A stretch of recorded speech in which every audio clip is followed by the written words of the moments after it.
ঘাটাল লোকসভা কেন্দ্রে আমাকে আমার প্রতি যতগুলো ভোট পড়বে আমরা ততগুলো গাছ লাগাবো। জনপ্রতিনিধির একটাই ধর্ম হওয়া উচিত, মানব ধর্ম। আমার কাছে দুদিন আগে ফোন এসেছিল ঘাটালে ব্লাড ব্যাংকে ব্লাড নেই, কারণ এই গরমে ব্লাড ডোনেশন ক্যাম্পগুলো হচ্ছে না। আমার মনে হলো মন্দিরে না গিয়ে, যেহেতু আমার টিম বলেছিল মন্দিরে যাওয়ার জন্য, মন্দিরে না গিয়ে অন্তত আজকের দিনে যেহেতু মিডিয়া আমার সঙ্গে থাকবে, এই কথাটাও মানুষের কাছে পৌঁছবে। এই গরমে ব্লাড ব্যাংকের অবস্থা সত্যি খুব খারাপ, কারণ ব্লাড ক্যাম্পগুলো হচ্ছে না। ব্লাড দিলাম এবং থ্যালাসেমিয়া পেশেন্টদের যারা ব্লাড পাচ্ছে না তাদের বেঁচে থাকার যে সুযোগটা, সেটা আমার মনে হয় সেটা আমাদের সবারই দায়িত্ব।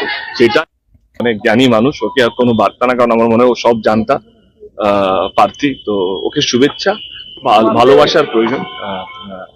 আমার বুক ভরা ভালোবাসা আজকের দিনে, যেহেতু আজকে আমার নমিনেশন ওকে রইলো। এবং আমি ঘাটালের মানুষকে বলবো, ছেলেটা খুব একটা খারাপ না, রাজনীতিতে এসছে জিততে চায়, আর জেতার জন্য ও এই রাস্তাটা নিয়েছে। ওকে শুভেচ্ছা।